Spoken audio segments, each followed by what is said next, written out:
here, Jeandra LaBeouf, Back Culture TV. Thank you, you guys. There are a lot of excited people waiting for this season, waiting to see you guys hint at what might happen after seeing the trailer in April.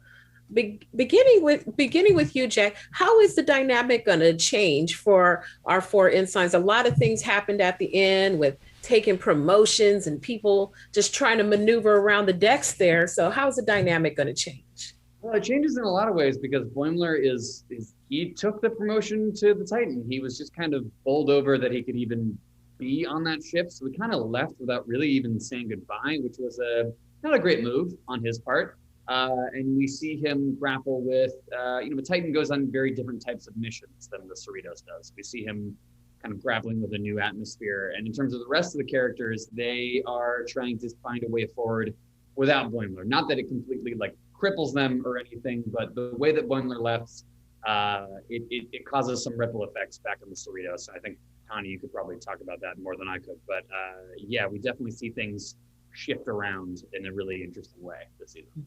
Yeah, you said it, the shift. Yeah, for sure. The dynamic changes.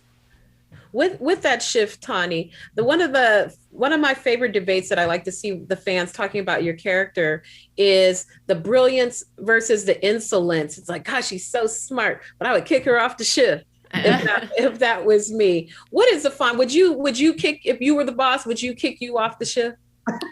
No, I like the way you worded that. If I was also the boss and also myself that was getting kicked off, I like that I've split my consciousness here. I would not kick other me off because I think you need those people. I think you need those people who are kind of a pain in your ass, but they get shit done in a wild way that you wouldn't have thought of. They literally think outside the box. Yeah, so I think we need Mariner, and I just hope that I never have to have any sort of authority where I have to then decide whether or not those people get to stay. I would always like to stay the Mariner and never become the Freeman in my own life.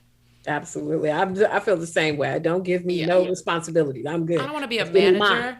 I waited tables for 10 years and they were like, do you want to be a manager? I was like, no. And make a schedule, have people be mad at me? 0% chance. I hear that. And lastly, season 2, this is such a historical franchise universe. Is this a sweet spot for you guys, starting with you, Jack, to be able to be in the mix, but still have the freedom to explore new stories?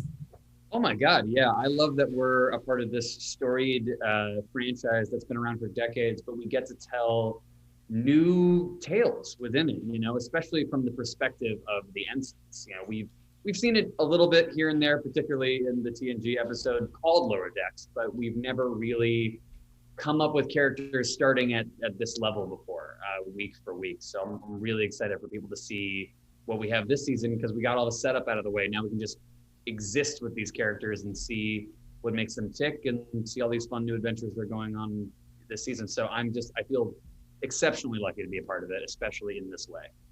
Awesome. Well, thank you, you guys. Very excited. Long way from Lieutenant Uhuru. We've come a long way, and that's awesome. Thank you, you guys, for your time. Thank you. Thank you.